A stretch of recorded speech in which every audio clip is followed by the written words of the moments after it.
Disclaimer: this video is for educational and entertainment purposes only. It does not constitute financial advice. We are not registered financial advisors. Hello everyone and welcome to another strategy weekly update. And today let's see what strategy did in the last week. So of course, if we go to purchases, which is always the first thing I go to, we see that strategy just declared that they bought 1,550 Bitcoin. So they sold 32 last week. Everyone started freaking out about it. The headlines just made me die of laughter. But of course, we knew that they were coming, right? There's a lot of people that are just complete numbskulls. They don't understand what strategy is doing or what they've said countless times in the last quarterly reports and the latest couple of interviews that they've done, where eventually they're going to have to sell some Bitcoin at one point or another, but they're going to be net buyers over time. This has to do with inoculating the market, like Saylor said, proving to the credit rating agencies that they can and are willing to sell Bitcoin. Because if they just say we're never going to sell our Bitcoin, well, the credit rating agency cannot count Bitcoin as anything on their balance sheet. And that's exactly what they did. Anyway, I don't want to go through it now because they talked about it. But in case you want kind of a really nice summary of why they sold 32 Bitcoin, which was, they didn't have to sell. Of course, you have like idiots like Peter Schiff that say, oh, it's a death spiral that's starting. It boggles my mind, the stupidity there is out there. But if ever you want to watch a video that really explains the reason why, talks about the credit, why they did it to get a better credit rating, etc., etc., etc., you could watch this video. I thought this was really good summary. It wasn't a long video, by Anthony Pompliano. Did Michael Saylor give up on Bitcoin? You could watch that. I highly recommend it.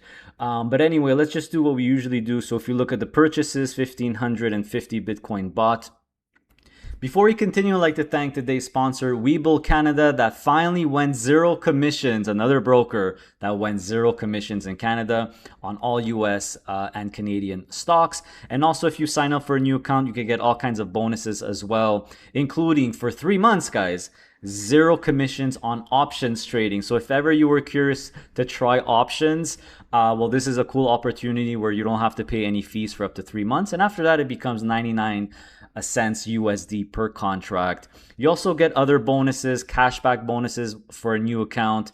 So if you open a new account, deposit $500, you will get an easy $50 cash back as long as you have that amount, that $500 deposit for 90 days. If you deposit more, you could get more cash back as well. So there's a bunch of other perks. I suggest you go through it here, how they stack up to other popular brokers.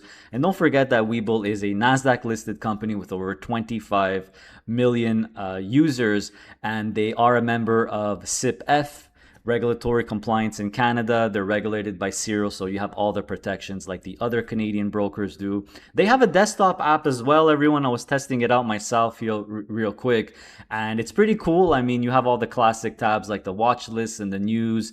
And if you really like graphs and charts and really like to dig deep, this could be a broker that you like. So go ahead and try it out. I mean, you have nothing to lose. You could, you could have an unlimited amount of cash accounts and, deposit $500, get an easy $50 cash back, guys. To just try it out. Make sure you use my link. I'll put it in the top of the video description. So there you go. And if we look at no surprise, right? They bought it all by issuing MSTR stock, which, even with the big Bitcoin volatility and crash the last week, the MSTR stocks MNAV has actually been pretty healthy, still sticking in that 1.2, 1.25 range. And if you listen to the last quarterly report, it's at approximately the 1.22 range where they could issue MSTR stock at a break-even point, right? Anything above 1.22 MNAV, it means it's accretive. So right now the Bitcoin per share is 220.16. So if we look at this website here, which I really like, we could see that last week the sats per share was 224.29, and now it's 220.15. So this was actually, well, it says 16 here, but 15. This was actually a little tiny bit dilutive, and I was trying to figure out why. because the MNAV is indeed over 1.22, or I thought it was last week, but then I realized, I looked at this. It looks like they used some of the proceeds to beef up their cash reserve, right? So now they have $1 billion of cash. Of course, when they sell MSTR stock to put in their USD reserve, that is automatically dilutive, but just a little bit. And again, this is all part of trying to get a better credit rating, right? If they show that, hey, we got a year, I think they're going to keep beefing it up. I think they want to have at least 12 to 18 months of cash on their balance sheet, just to prove to the credit agencies that they have that cash on their balance sheet to pay the stretch dividends, et cetera, et cetera. So to try to get a better credit rating. So I think that's what they're doing. That's what they're going to be doing. In terms of stretch, so stretch is still not $100, but this week is dividend week. I believe the ex-dividend date is this Friday, so maybe it'll get to 100 by Wednesday, Thursday. I wouldn't be surprised, hopefully, and which means they could sell more stretch in the market, which means they could raise more capital to probably buy more Bitcoin, of course, but also to beef up that USD cash reserve. Another thing they did is they used a big chunk of their cash reserve to pay down a bunch of their debt. So they had, I can't remember what it was, 8.5 billion of debt or something like that. This is old debt that they issued. If you click on debt, convertible bonds.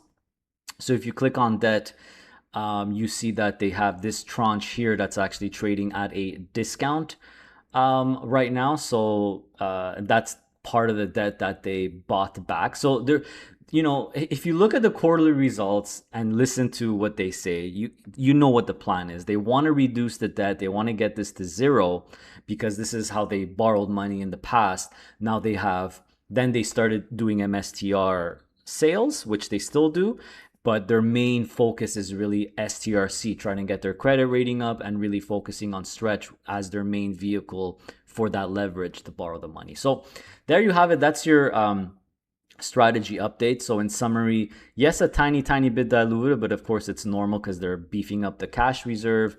I still trust MSTR and the team and what they're doing. If you like Bitcoin, but you don't like what strategy is doing, you don't understand what they're doing, or you don't trust what they're doing, then you just buy the Bitcoin, right? If you don't believe in Bitcoin, obviously you're not going to buy any of this, right? So they do have 845,256 Bitcoin. It's their fresh record, right? So that whole FUD of selling 32, what a complete nonsense, right? It was literally just, kind of like a signal. It's not because they had to. Any idiot says that they had to sell it is a complete idiot. Obviously now we see that they are, because sell 32, and this week they bought 1550, and I'm assuming next week, or this week rather, they'll buy even more. So we'll see what happens. Bitcoin's recovering a little bit. It's still very, very low. It's still very volatile. Look at that volatility on MSTR. So my plan has not changed, everyone. Bought another about $2,000 worth of MST today, June 8th. So 730 shares at 273. So my total is now 41,430 at 787. So just gonna keep averaging down. For me personally, guys, this is MSTE or MSTR is just my Bitcoin conduit. This is my Bitcoin position. And because Bitcoin is so volatile, my 5-year, my plan has not changed. My MST plan has not changed, and it will never change. I'm going to invest about $2,000 a week for at least 4 years. And I'm on month 8 or 9 right now. So there you have it, everyone. Again, I recommend you watch this video if you're still worried about they had to sell 32 Bitcoin. A couple of other channels that I like watching, even though I don't watch them as much now, because I've already gained my confidence. This volatility, just like volatility in the stock market, I really don't give a crap about it, right? It doesn't make a difference to me. Look at Friday. Friday was a horrendous day for the whole stock market and Bitcoin. And the biggest waste of time, in my opinion, is why. If you're trying to figure out why the market went down that day, or you're trying to figure out why the market goes up or down every day, that's a complete waste of time and energy. I'm just applying that same concept to Bitcoin as well. I'm not going to start digging deep and figuring out why Bitcoin crashed in the last week. in the end, you'll never get an answer. You'll only get theories, just like the stock market, right? It's just supply and demand. But in case you want other people that I kind of like besides Anthony Pompliano, other channels, maybe there's Swan Bitcoin, which is not so bad, where Adam Livingston, the Bitcoin wizard, he's really entertaining. He's hilarious. He's really sarcastic in his sense of humor. If you want to laugh a little bit, I highly recommend you subscribe to his channel and watch some of his videos. He's pumping out videos every day. I mean, I don't know how this guy does it. They're long videos. At the beginning, you'll think he's kind of like obnoxious and just a bit of a troll. But then once you start watching his videos, you start understanding, okay, this guy knows what he's talking about. Another guy I like is Joe Consorti. Also, he does some pretty good videos as well. Mark Moss for more overall. He talks a lot about the government and the plan and the reset and gold, and he talks more general, but he's also very, very big into Bitcoin. And of course, our good friend Forrest Stevens, or Forrest Hodler, which I'm actually going to talk to in 15 minutes. So if I'm getting him back on the channel, we're going to talk about Bitcoin. We're going to talk about what's going on in the Bitcoin space. He's been in it a lot longer. He's a Bitcoin educator, so you could check him out as well. But there you have it, everyone. That's your weekly strategy update, and see you next week.